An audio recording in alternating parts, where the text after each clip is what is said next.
Sa isang liblib na baryo sa gitna ng kabundukan ng Silangan, naninirahan ang isang matandang magsasaka na si Mang Caryo. Payak lang ang kanyang pamumuhay. May maliit na kubo, palayan, ilang alagang manok at kambing at mga tanim na gulay. Ngunit higit sa lahat, kilala si Mang Caryo sa pagiging mabait, matulungin at makadiyos. Hindi siya nagdamot kahit kailan at anuman ang meron siya, ibinabahagi niya sa mga nangangailangan. Isang hapon ng tag-ani, habang nagpapahinga sa lilim ng kanyang kubo matapos ang isang araw ng pagbubungkal, may napansin si Mang Caryo na kakaiba. Sa ilalim ng kanyang papag, may mga langgam na bumubuo ng tila mahabang pila. Karaniwan na ang langgam sa paligid, pero ang mga ito kakaiba. Makintab ang kanilang katawan, tila kulay pilak na may tintang ginto. At ang mas nakakagulat, bit-bit ng mga langgam ang tila maliliit na tipak ng gintong tila buhangin. Nang unang makita ito ni Mang Caryo, inisip niyang baka guni-guni lang ito, dulot ng pagod. Ngunit araw-araw, gabi-gabi, paulit-ulit ang eksena. Pumipila ang mga langgam, nagdadala ng buhangin na tila ginto at itinatambak sa isang sulok sa ilalim ng kubo. Nang subukan niyang hawakan ng isang butil, nagulat siya. Totoong ginto. Diyos ko, bulong niya habang nanginginig ang kamay. Anong klaseng langgam ang gumagawa nito? Kinabukasan, dumiretso si Mang Caryo sa simbahan upang magsindi ng kandila at magdasal. Hindi siya agad nagpasalamat sa yaman. Ang una niyang inisip ay baka pagsubok ito ng Diyos o mas masaklap, baka gawa ito ng nilalang na hindi tao. Ngunit habang siya ay nagdarasal, isang matandang babae ang lumapit sa kanya. Kulubot ang balat, puting-puti ang buhok, at ang mga matay tila alam ang lahat. Hindi lahat ng ginto'y sumpa, wika ng babae na hindi niya kilala. Kapag ito'y mula sa kabutihan, huwag kang matakot. Paanong, kilala niyo po ako? Tanong ni Mang Caryo. Ngumiti lamang ang babae, saka naglakad palayo, papasok sa kumpisalang bahagi ng simbahan at nawala. Nang silipin ito ni Mang Caryo, wala na roon ang matanda. Pag-uwi niya, mas naging mapagmasid siya. Tila alam ng mga langgam kung anong ginagawa nila. At bawat gabi, lumalaki ang tambak ng ginto sa ilalim ng kanyang kubo. Hindi niya ito inangkin agad. Sa halip, itinago niya ang sekreto at patuloy sa kanyang payak na pamumuhay. Ngunit sa kabilang bahagi ng baryo, sa mataas na lupaing tanaw ang buong kapatagan, nakatira ang isang mayamang hasyenderong si Don Lorenzo. Sakim ito sa yaman at balita ay maraming lupang nakuha sa panlilinlang. Ang mas masahol, may tagasunod itong albularyong si Iskong Pugot, kilala sa buong lalawigan bilang albularyong hindi nag-aalay ng kagalingan, kundi kapangyarihan.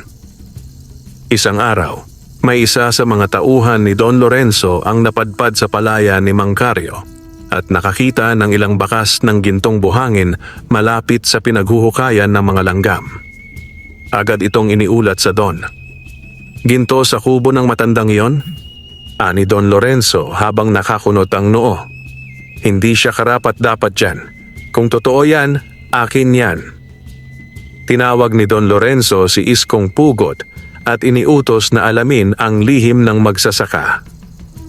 Kung may mutya dyan, sabi ni Don Lorenzo, akin yan. Kung may nilalang na nagbibigay sa kanya ng kayamanan, gusto ko rin nun. Gusto ko ng mas marami pang ginto. Lahat. Ngumisi si Iskong Pugot at sa likod ng kanyang ngiti may halakhak ng kasakiman. Nangako sa akin ng itim na espiritu ng kagubatan, bulong niya sa sarili. Basta't makuha ko ang mutya ng mga langgam, bibigyan ako ng kapangyarihang makapangyarihan pa sa anting ni San Miguel. Samantala, si Mang Caryo'y patuloy pa ring di inaangkin ang ginto. Ngunit nagsimula na siyang makaramdam ng kakaiba. May malamig na hangin tuwing gabi, tila may mga matang nakamasid sa dilim at ang mga langgam Tila mas mabilis na silang gumalaw, parang may nadarama ring panganib. Hanggang sa isang gabi, habang tahimik siyang nagdarasal sa ilalim ng ilawan, may narinig siyang kaluskos sa labas ng kubo. Mga yabag, mga bulong, hangin na may dalang halakhak. At sa dilim ng gabing yon, isang aninong may mapupulang mata ang tumambad sa bintana ng kanyang kubo. Hindi agad nakakilos si Mang Carlo. Ang kanyang mga matay nanlaki habang tinititigan ng aninong nakadungaw sa bintana ng kanyang kubo. Pulang-pula ang mga mata nito, parang naglalagablab na baga. Ang katawan ay balingkinitan ngunit mahaba, at ang mga kamay ay parang may matutulis na kuko. Nang igalaw ng nilalang ang ulo nito, tumambad ang matulis na mukha at ngiti nitong puno ng panlilibak. Ang kabutihan ay mahina laban sa gutom ng kapangyarihan. Bulong ng nilalang, sabay nawala na parang usok.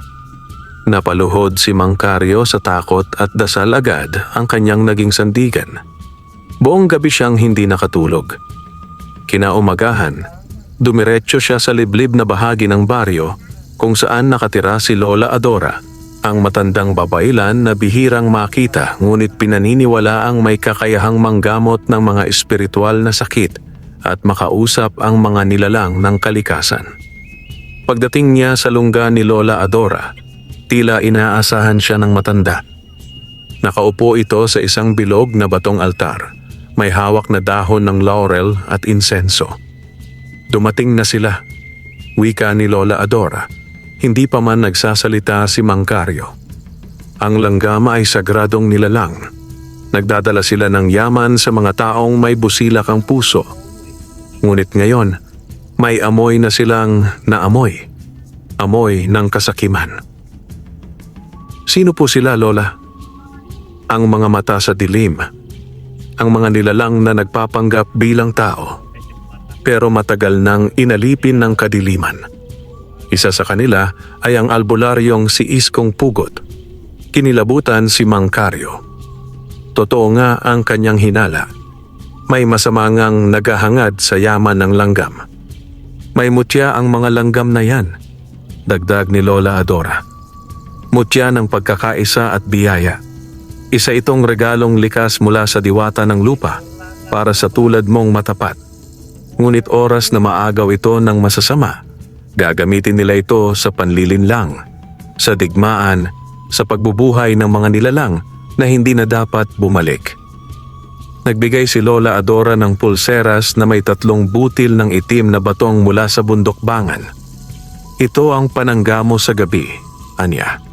Huwag mong aalisin, at bago ka matulog, buhusan mo ng alak ang lupa sa paligid ng kubo, alay sa mga diwata at upang hindi makalapit ang masasama.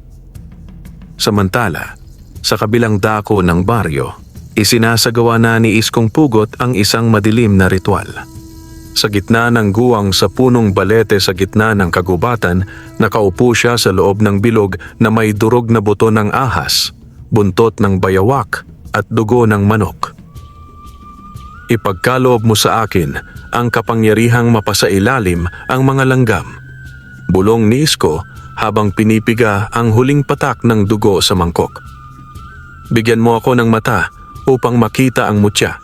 Bigyan mo ako ng dila upang utusan sila.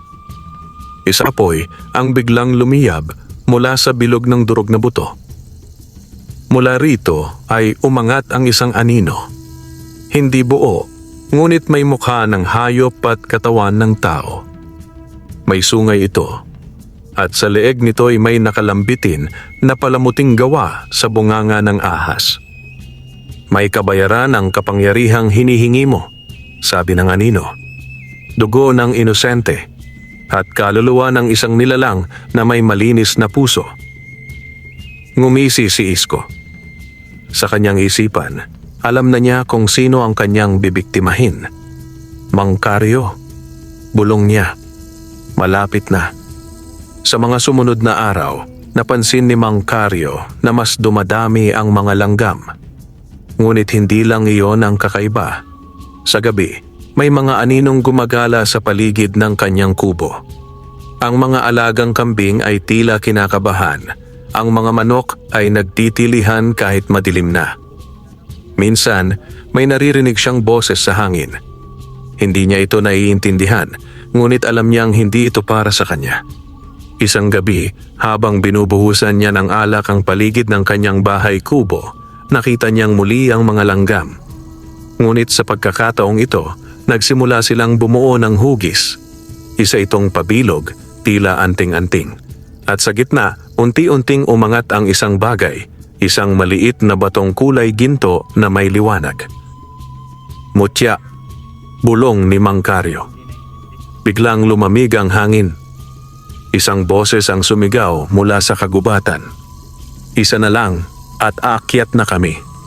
Hindi mapakali si Mang Karyo kinagabihan. Sa kanyang mga palad ay mahigpit na hawak ang mutya ng langgam, isang maliit, kumikislap na bato na tila ginto, ngunit tila may sariling pulso. Sa tuwing tititigan niya ito, para bang may mahihinang bulong siyang naririnig, pabulong at paanas, parang salin ng sinaunang wika. Lalong nanindig ang kanyang balahibo sa pag-aakalang ang mutyang iyon ay hindi lamang simpleng ginto, kundi isang buhay na alaala ng kalikasan, sagradong handog ng mga diwata. Bago siya matulog, sinunod niya ang bilin ni Lola Adora. Pinuhusan niya ng alak ang paligid ng kubo, inusal ang dasal na itinuro sa kanya, at isinabit ang itim na pulseras sa kanyang kaliwang braso. Sa 4 na sulok ng kanyang bahay kubo, naglagay siya ng tingting na kawayan na pinagsabitan ng dahon ng laurel, bawang at langis na pinabanguhan ng yerba buena. Ngunit habang lumalalim ang gabi, naramdaman niya ang unti-unting pagbabago ng simoy ng hangin. Biglang nawala ang mga ingay ng insekto. Tumahimik ang paligid, tila huminto sa paghinga ang kagubatan. Tok, T-O-K-T-O-K, 3 katok sa kanyang pintuan. Walang tao sa labas. Nang buksan ni Mang Karyo, sumambulat ang malamig na hangin mula sa kanluran. Walang tao, ngunit sa lupa may iisang bakas ng paa. Hindi normal ang anyo nito. Parang paa ng hayop, ngunit may hugis ng daliri. Muli siyang pumasok at inilak ang pinto. Ngunit pagkasara niya ay saka naman nagsimulang gumapang ang mga langgam mula sa ilalim ng sahig. "Kumander na! Kumander na ah!" Iyon ang maririnig sa loob ng kanyang isipan.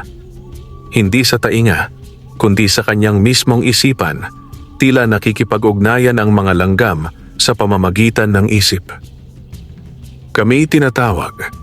Ang tagasunod ng kasakiman ay papalapit. Kailangan naming itago ang mutya." Napapitlag si Mang Karyo. "Saan ko ito ibibigay?"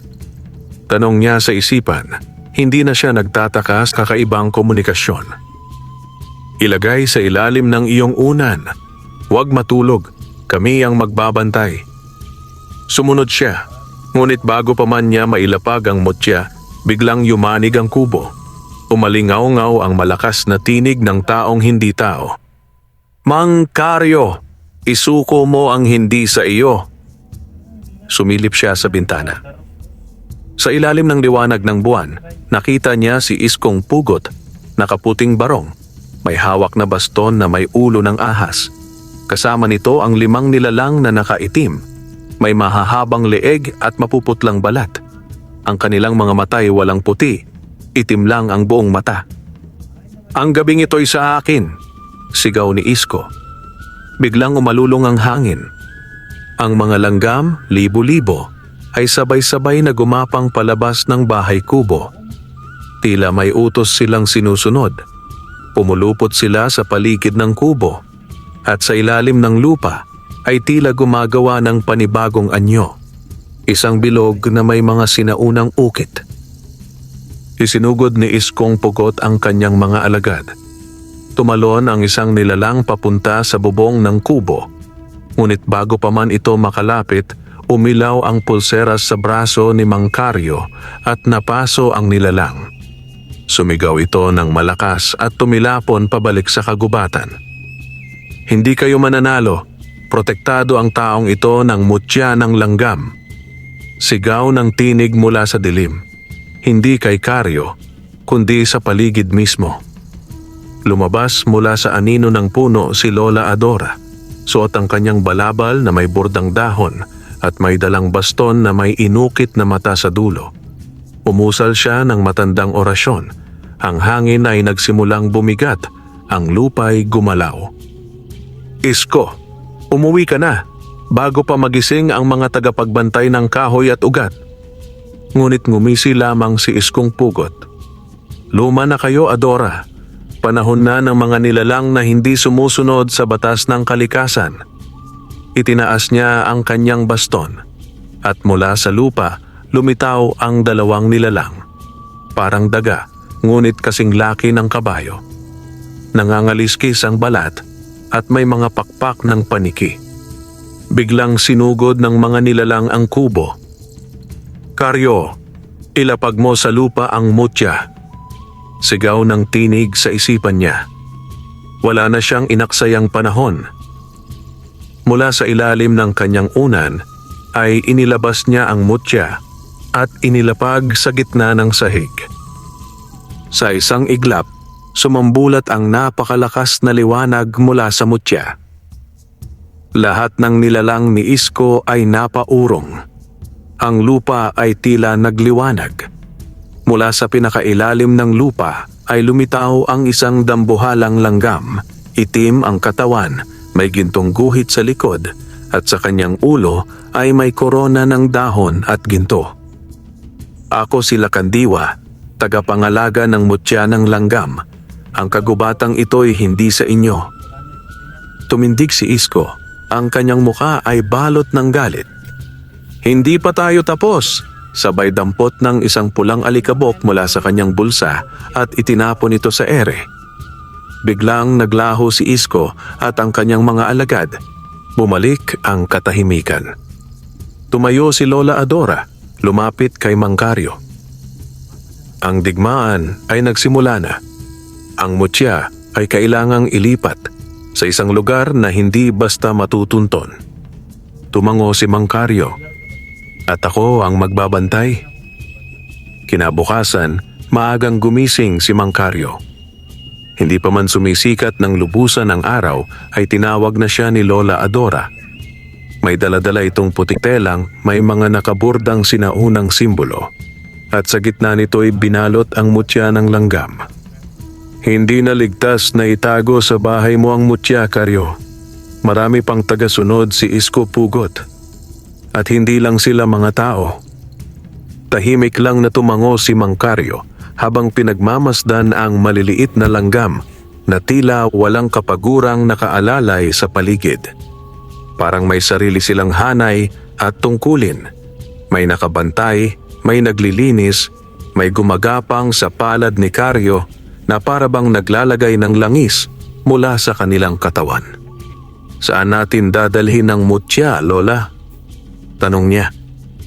Sa ilalim ng punso ng matandang balete, sa kagubatan ng amihan, may lihim na silid doon. Taguan ng mga sagradong bagay bago pa man dumating ang mga Kastila. Hindi nag-aksaya ng oras ang dalawa. Sumakay sila sa kariton na hila ng kalabaw ni Karyo at nagtungo sa masukal na bahagi ng kagubatan. Habang lumalalim sila sa kagubatan, napansin nilang dumadami ang mga hayop sa paligid, mga uwak na nakatambay sa sanga, mga ahas na tahimik lang sa mga punong kahoy at ang di maipaliwanag na pakiramdam na parang may mga matang nakatingin sa kanila mula sa anino ng mga puno. Lola, may sumusunod sa atin, bulong ni Karyo. Oo, alam ko, pero huwag kang matakot. Pinoprotektahan tayo ng mga nilalang ng kalikasan. Pagdating nila sa pinakagitna ng kagubatan, tumigil sila sa harap ng isang napakalaking punso. Doble ang laki ng tao, at sa gilid nito ay may nakausling ugat ng punong balete. Sa unang tingin, mukha lang itong abandonadong punso, ngunit biglang lumabas mula sa gilid ng punso ang isang matandang lalaking pandak, mahaba ang balbas, at may suot na pulang sombrero. Kayo ba ang tagapagdala ng mutya? Nagulat si Mang Caryo, ngunit tumango si Lola Adora. "Oh, Lakay Bungol, buksan mo na ang lagusan." Agad tumabi si Lakay Bungol at hinaplos ang ibabaw ng punso. Sa kanyang paghipo, unti-unting lumitaw ang hugis pinto sa gilid ng punso. Parang biniyak ng mahiwagang kamay ang lupa, at sa loob nito'y may hagdang papasok sa ilalim ng lupa. "Bakit sa punso?"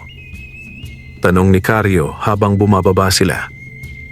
Ang punso, paliwanag ni Lola Adora, ay hindi lang tirahan ng mga lamang lupa. Ito rin ang lagusan sa mas lumang mundo.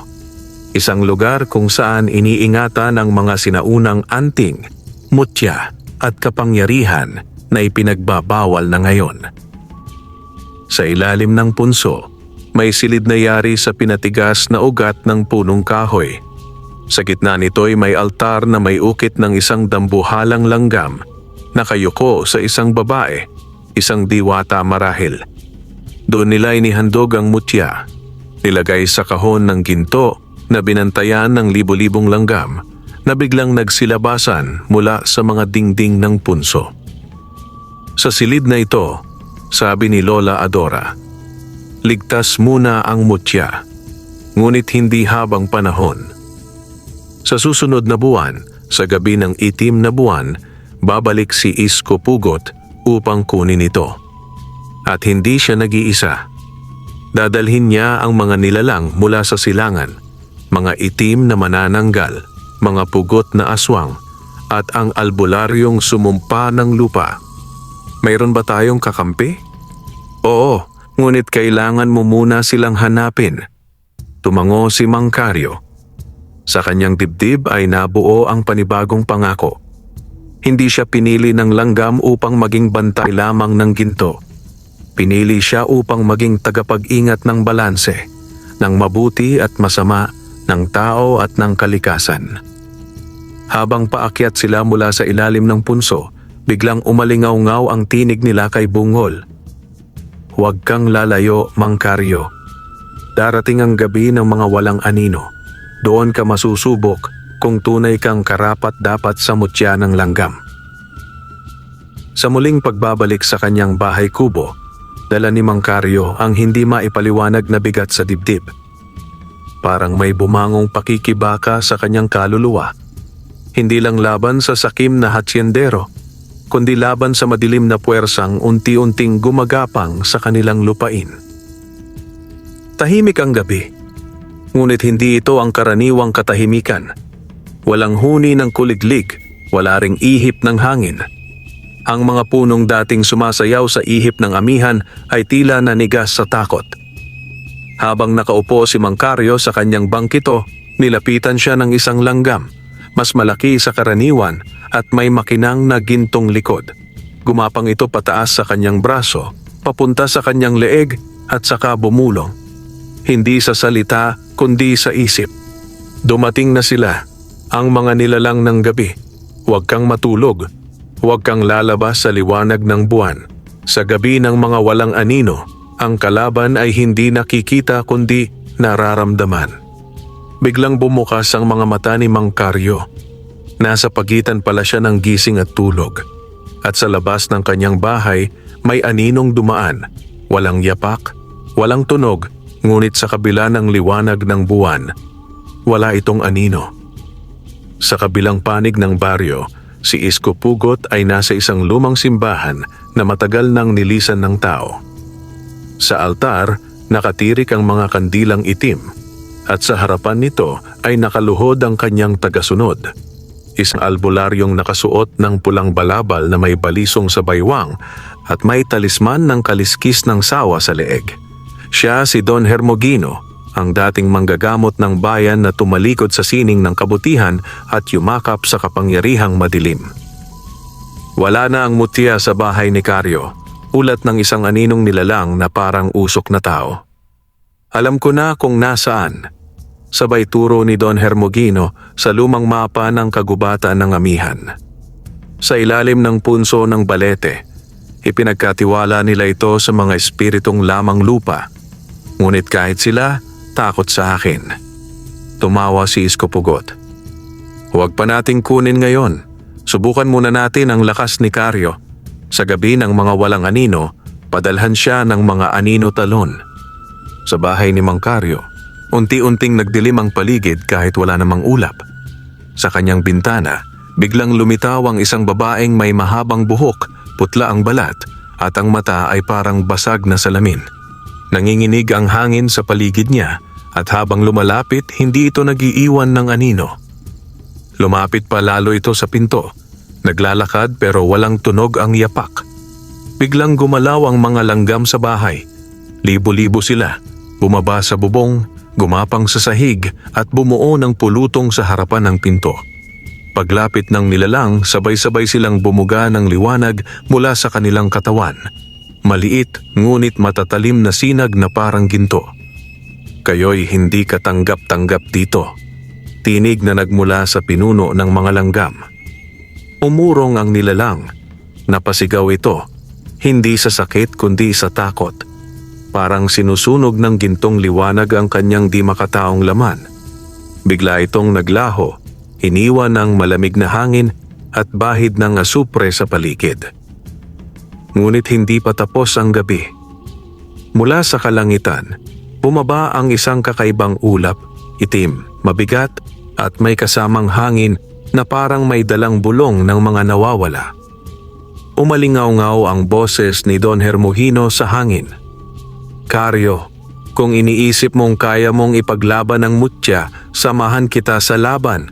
Ngunit isang hakbang lang ng pagkakamali, ikaw mismo ang magiging alay sa kapangyarihan ng dilim. Tumayo si Mang Karyo. Kinuha niya ang pamalo ng kawayan na may inukit na larawan ng langgam, isang pamana ng kanyang ama na minsan ding naging bantay ng kalikasan. Hindi ako ang pipili ng labang ito. Kayo ang nagtulak sa akin, kaya ako ang magtatapos. At sa pagpatak ng hating gabi, nagsimula ang unang sagupaan. Ang mga langgam ay bumuo ng gintong kalasag. Si Mang Karyo ay lumaban gamit ang pamatok, pinukpok ang lupa at tinawag ang mga espiritu ng kagubatan. Ang mga anino'y dumaig sa dami, ngunit ang bawat liwanag mula sa mutya ay parang kidlat na sumisibak sa dilim. Nang magsimulang magbukang liwayway, biglang naglaho ang mga kalaban. At sa likod ng bahay ni Karyo, may iniwang babala. Babalik kami sa ilalim ng itim na buwan. Sa gabing iyon, maghaharap na ang liwanag at dilim. Piliin mo kung kanino ka. Pagkatapos ng malagim na gabi ng mga walang anino, muling sumilay ang araw sa lupaing tinitirhan ni Mang Karyo. Ngunit sa kabila ng liwanag ng araw, dama pa rin ang aninong naiwang nakabitin sa hangin. Tila may unos na muling darating, mas madilim, mas mapanganib. Naisip ni Mang Karyo ang payo ng pinunong langgam. Hindi sapat ang tapang kung wala kang kaalaman. At sa muling pakikipagtagpo sa mga langgam, nabanggit nila ang isang matandang nilalang na tanging kilala sa pangalang Damang Lolo. Isang ermitanyo sa kagubatan ng amihan na minsang naging tagapangalaga ng mutya ng langgam bago ito ipinamana sa kanya. Sa bitbit niyang bao na lalagyan ng tubig at kawayang baston, nilakbay ni Mang Karyo ang makapal at masukal na gubat ng amihan. Ito ay lugar na ayon sa matatanda ay hindi basta-bastang dinadaanan ng sinumang tao. Ang mga punso rito ay tila may mata. Ang mga punong balete ay tila humihinga. At sa bawat hakbang niya, tila sinusundan siya ng tingin ng mga nilalang na hindi niya nakikita. Ngunit hindi siya natakot. Buo ang kanyang loob na alamin ang buong katotohanan tungkol sa mutya at kung bakit ito gustong agawin ni Isko Pugot at Don Hermogino. Makalipas ang 2 oras ng paglalakad, dumating siya sa isang bahagi ng gubat na walang ibon, walang kuliglig, at ang lupa ay parang humihinga, tumataas at bumababa. Sa gitna nito ay may kubo, halos natatakpan ng ugat ng balete, at sa harapan nito ay may isang matandang lalaking nakaupo sa batong upuan, nakasuot ng lumang saya ng mga katutubo at may dalang baston na may palamuting gintong langgam sa dulo. "Karyo," Sambit ng matanda kahit hindi pa siya nagpapakilala. Kilalang kilala kita. Anak ka ni Pilo, ang tagapag-ingat ng unang gintong mutya, at ikaw ngayon ang huling bantay ng mga langgam. Lumuhod si Karyo bilang paggalang. Lolo, natatakot po ako. Hindi lang po ako. Pati ang mga nilalang ng lupa at langit ay nag-aalala. Gusto kong malaman, ano po ba talaga ang mutya ng langgam? Huminga ng malalim ang matanda. Ang mutya ng langgam, simula ng matanda, ay hindi lamang batong may kapangyarihan. Ito ay puso ng isang lumang kasunduan. Noong unang panahon, nang ang mga hayop at tao ay pantay sa mata ng kalikasan, binigyan ng kapangyarihan ang mga langgam na magsilbing tagapangalaga ng kayamanang mula sa ilalim ng lupa, ginto, langis at liwanag. Ngunit sa tuwing inaabuso ang kalikasan, unti-unting nawawala ang balanse. Tumango si Karyo. Kaya gustong agawin ng hasyendero ang mutya. Gusto niyang mapasa kanya ang kayamanan ng lupa. Ngumiti si Damang Lolo, ngunit may lungkot sa kanyang mga mata. Hindi lang iyon, si Isko Pugot ay tagapagmana ng isa pang lahi. Ang mga aninong walang katawan, mga nilalang na itinakwil ng kalikasan dahil sa kanilang kasakiman. At si Don Hermogino ay dati kong alagad na bumaling sa kadiliman. Biglang dumilim ang paligid, umihip ang malamig na hangin, at sa gitna ng katahimikan, may lumitaw na imahe sa balon sa tabi ng kubo, parang salamin na tubig, at sa loob nito ay makikita ang buong baryo ni Karyo. Nakita niya ang mga tagasunod ng hasyendero, nagpupulong, may dalang itak at armalite. Sa tabi nila, si Don Hermogino ay nagpapahid ng dugo sa kanyang palad at sinasambit ang salitang, "Mutya, magpakita ka sa akin, o dudurugin ko ang tahanan ng langgam." Biglang napasigaw ang matandang ermitanyo. Ang ikatlong selyo ng ginto ay papalapit ng mabuksan. "Karyo, kailangan mong tapusin ang pagsasanay. Dahil sa susunod na buwan, sa ilalim ng itim na buwan, darating na ang oras ng dakilang pagtutuos." Gumulong ang lupa, umalulong ang mga punso, at sa tabi ni Damang Lolo may sumulpot na kahon na yari sa ugat at kahoy. Pinuksan niya ito at kinuha ang isang balabal na gawa sa balat ng ahas na may ukit ng gintong langgam, isang sibat na may dulo ng ginto, at isang singsing na may hugis ng punso. Ito ang tatlong pananggalang laban sa dilim, ang balabal ng di nakikita, sibat ng liwanag, at singsing ng pagbangon. Piliin mo ang isa sa tatlo, Karyo. Ngunit tandaan mo, ang hindi mo pipiliin ay magagamit ng iyong kalaban. Tahimik si Karyo. Malalim ang iniisip.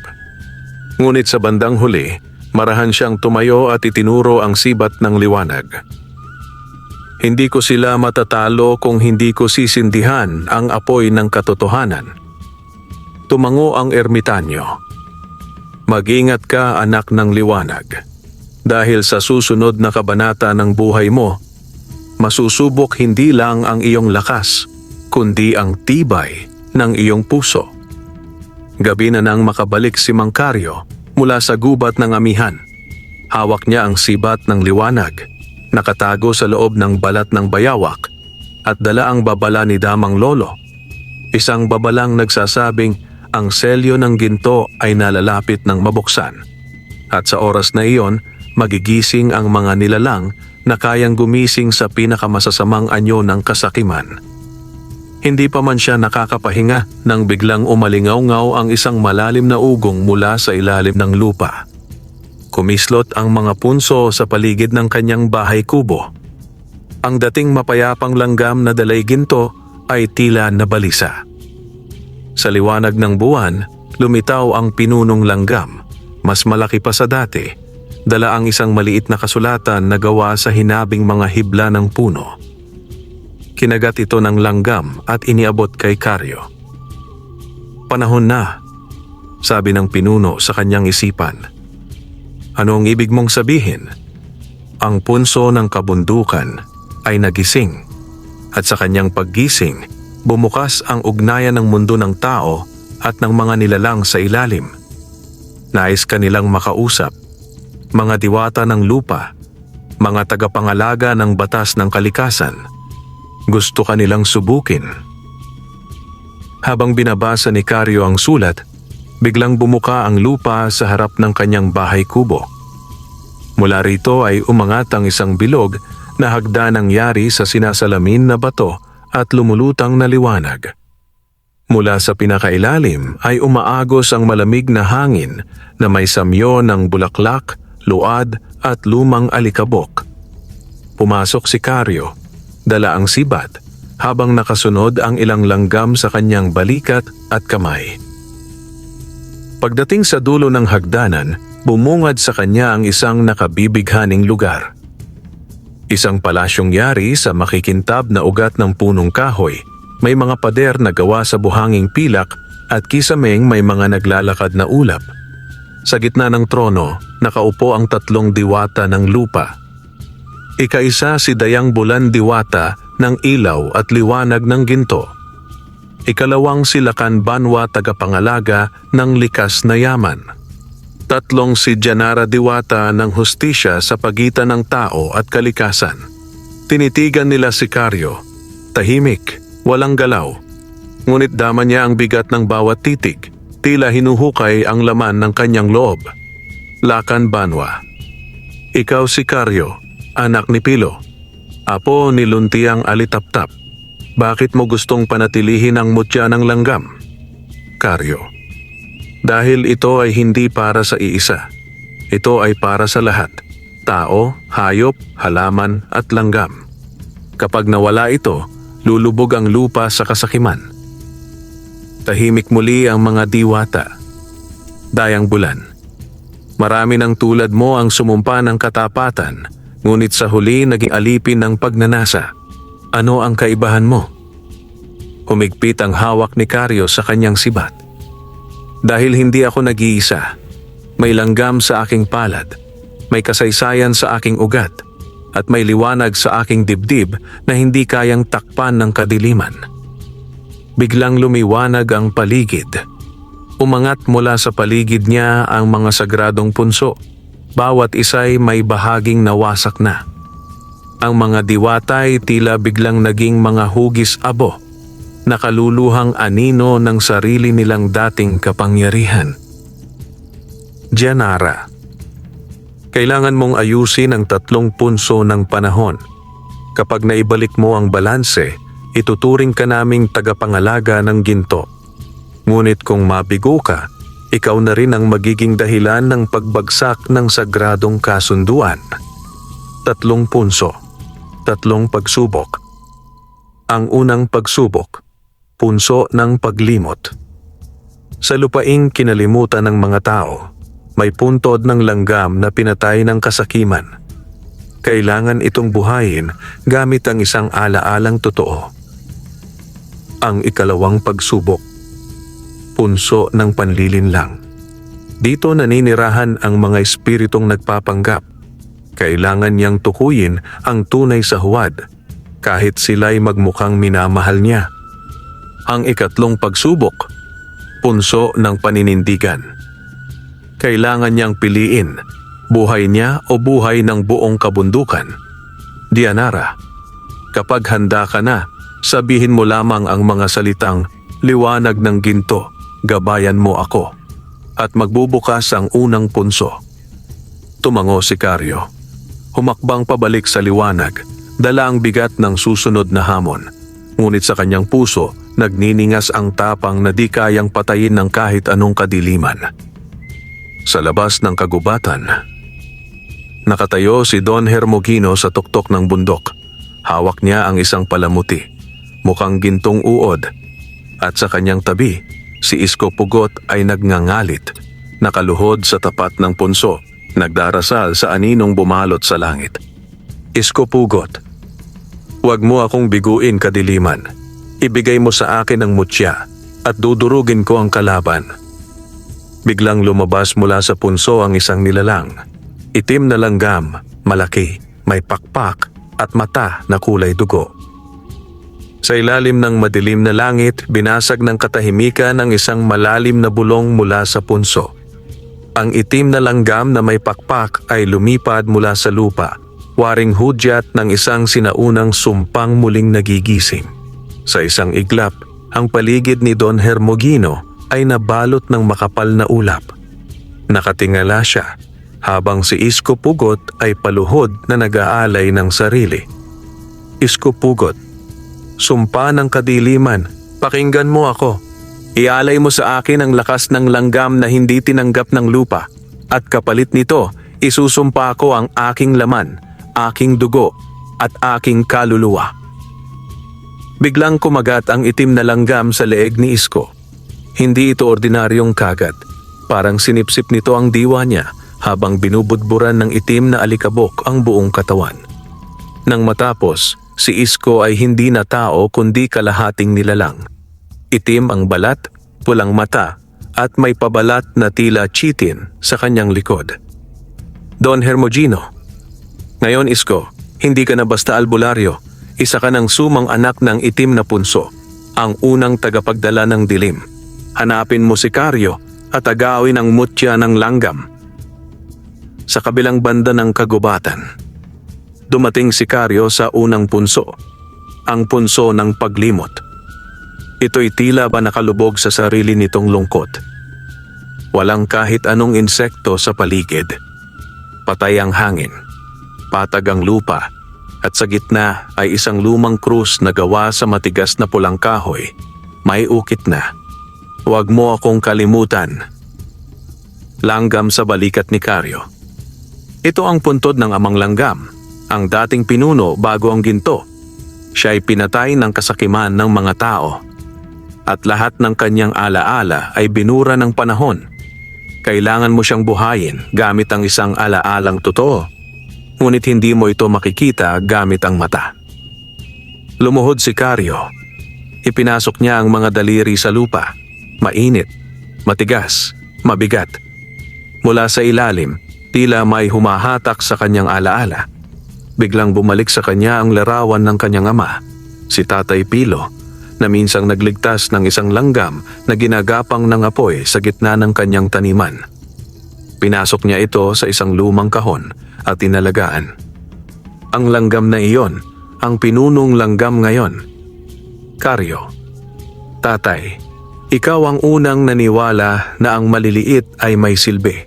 Ikaw ang nagturo sa akin na pahalagahan ang hindi pinapansin. Habang iniisip ito ni Karyo, pumatak ang luha niya sa punso. Biglang kumislot ang lupa.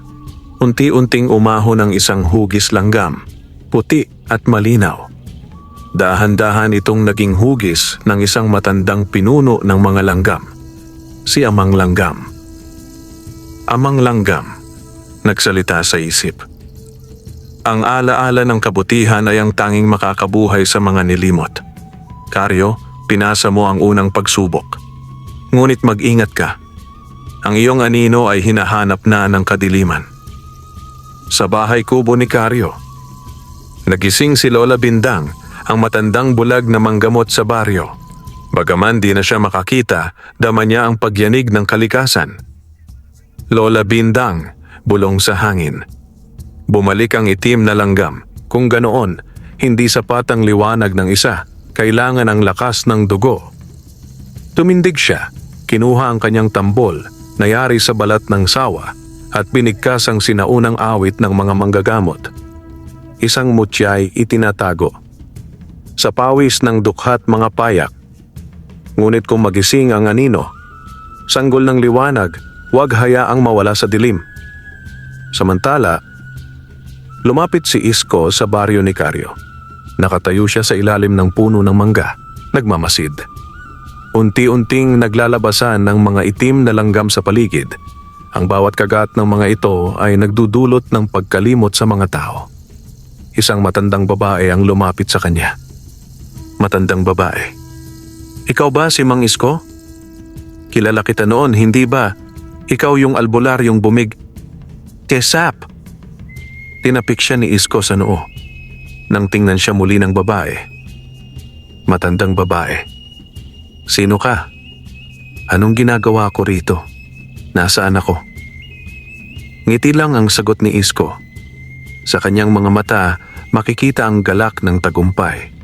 Unti-unti nang nawawala sa alaala ng mga tao ang kwento ng mabuting magsasakang sikaryo. Sa gubat ng lihim, dumating si Karyo sa gilid ng ikalawang punso ng panlilinlang. Ngunit bago pa siya makalapit, isang pamilyar na boses ang tumawag sa kanya. Boses. "Anak, anak ko, Karyo." Lumingon siya. Doon, sa lilim ng punso, nakatayo si Tatay Pilo. Buhay, nakangiti. Dala ang palakol na ginagamit nila noon sa pag-aani. Tatay Pilo. "Tama na anak. Ibigay mo na sa akin ang mutya ng langgam. Ako na ang bahala. Mapapagod ka lang." Naguluhan si Karyo. "Karyo, pa, ikaw ba yan?" Ngunit bago siya lumapit, isang langgam sa balikat niya sumigaw. "Langgam, huwag! Panlilin lang yan. Hindi siya ang iyong ama." Nang marinig ni Karyo ang babala ng langgam, tumigil siya sa paglapit kay Tatay Pilo. Napatingin siya ng mabuti sa matandang lalaki, ngunit may kakaibang liwanag ang kanyang mga mata. Iba ito sa mga alaala ni Karyo. Mabilis na lumabas mula sa anino ang isang madilim na ulupong na nakausli ang mga kuko at may puting balahibo sa likod ng mga kamay. Lumakas ang hangin at bumungad ang mga matang kumikislap ng kulay pula. Anino sa likod ni Tatay Pilo. "Ako ang tunay na nag-aari ng mutya. Ako ang tunay na ama ng kadiliman sa punso.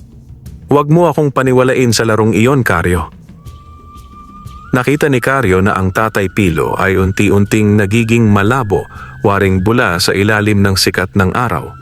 Nang sumubok siyang humawak, nawala ang imahe at lumitaw ang isang nilalang na mapanganib, isang engkanto na may matalim na ngipin at mga mata na naglalagablab sa dilim. "Karyo, ng matapang, hindi ako papayag na maloko mo ang puso ko. Alam ko ang totoo dahil dala ko ang alaala ng amang langgam." Sumugod si Karyo, hawak ang kanyang palakol na may ukit ng mga langgam sa hawakan. Lumipad ang mga puting langgam mula sa kanyang balikat na parang mga mandirigmang handang ipagtanggol ang kanilang pinuno. Dito na nagsimula ang labanang hindi pangkaraniwan.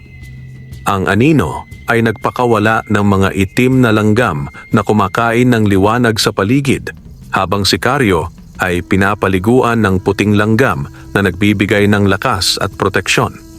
Nagkabanggaan ang dalawang puwersa, tila naglalaban ng araw at gabi. Sa bawat hampas ng palakol ni Karyo, nadudurog ang mga itim na langgam, ngunit mabilis silang dumami. Sa kabilang banda, sa bawat paglabas ng anino, lumalawak ang kadiliman.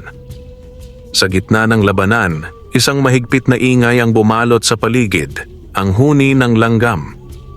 Ito ang huni ng mga langgam na nagbubuhat ng ginto mula sa bahay kubo ni Karyo. Ang mga langgam na ito ay hindi pangkaraniwan.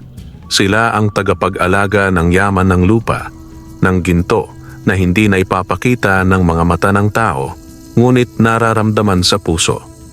Biglang bumagsak ang palakol ni Karyo. Karyo, nang hindi makapaniwala. "Hindi pa ito ang wakas. Kailangan kong alamin ang huling sikreto ng mutya ng langgam." Sa pagkakataong iyon, bumalik ang imahe ng amang langgam. Amang langgam sa isip ni Karyo.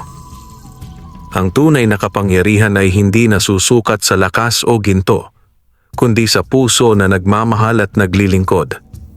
Sa dulo ng dilim, hanapin ang liwanag na hindi mapapasindak. Naglakad si Karyo papalayo mula sa punso, habang unti-unting nawawala ang mga anino sa paligid. Ngunit sa kanyang puso, alam niyang hindi pa tapos ang laban. Sa bahay kubo, si Aling Nena ay nagdadasal, habang hawak ang mga huling natirang butil ng ginto na ibinigay ng mga langgam. "Aling Nena, Panginoon, iligtas mo ang aming pamilya mula sa dilim na dumadalaw sa amin." Samantala, Sa malayong dako, si Don Hermogino ay ngumingiti habang pinagmamasdan ang pag-ikot ng mundong kanyang nilalaro. Ngunit hindi niya alam na may mga mata siyang nagmamasid mula sa kadiliman. Ang mga mata ng tunay na tagapag-alaga ng lupa at langgam. Dumilim na ang kalangitan na bumalik si Karyo sa bahay kubo. Sa kanyang kamay, hawak niya ang mutya ng langgam, isang maliit na pulang perlas na kumikislap sa dilim. Ito ang puso ng kanilang lupain, ang lihim ng ginto na inaalagaan ng mga langgam. Ngunit bago niya ito mailagay sa gitna ng bahay kubo, bumukas ang lupa sa harap niya. Mula sa kailaliman, sumulpot ang itim na langgam na si Isko Pugot na ngayon ay mas makapangyarihan kaysa dati, taglay ang dilim ng sumpa. Isko Pugot, hindi mo pa matatapos ang laban, Karyo. Ang yaman ay akin at ako ang maghahari dito. Naglabasan ang mga itim na langgam, pumapalibot sa bahay kubo na parang nag-aabang ng utos ni Isko. Pero hindi nagpatalo si Karyo. Tinawag niya ang mga puting langgam na nagbubuhat ng ginto at sa isang iglap, naglisan ang mga itim na langgam. Nagsimula silang magsalita ng sabay-sabay. Mga puting langgam. Sa puso ng lupa, ang tunay na kayamanan ay pagmamahal at pagtutulungan. Hindi ito para sa sakim. Nagsimulang umikot ang bahay kubo. Bumalik ang sigla ng mga tanim at halaman sa paligid. Tumaloy muli ang tubig sa batis na matagal nang natuyo. Biglang tumigil si Isko, napaluhod at nawala ang dilim sa kanyang mga mata. Sa halip, nagbalik ang kanyang tunay na sarili, isang albularyo na minsang naligaw ng landas. Isko Pugot ng mahina. Patawarin mo ako, Karyo. Nalimot ako sa tunay na diwa ng lupa. Tumango si Karyo at iniabot ang kanyang kamay sa dating kalaban. Karyo, ang tunay na lakas ay nagmumula sa puso. Magsimula tayo muli, Isko. Mula noon, nagkaisa ang magkabilang panig, ang mga langgam, ang mga magsasaka at kahit si Don Hermogino na naisip na rin ang kabuluhan na pagkakaisa kaysa sa kasakiman. Naging buhay na muli ang bahay kubo.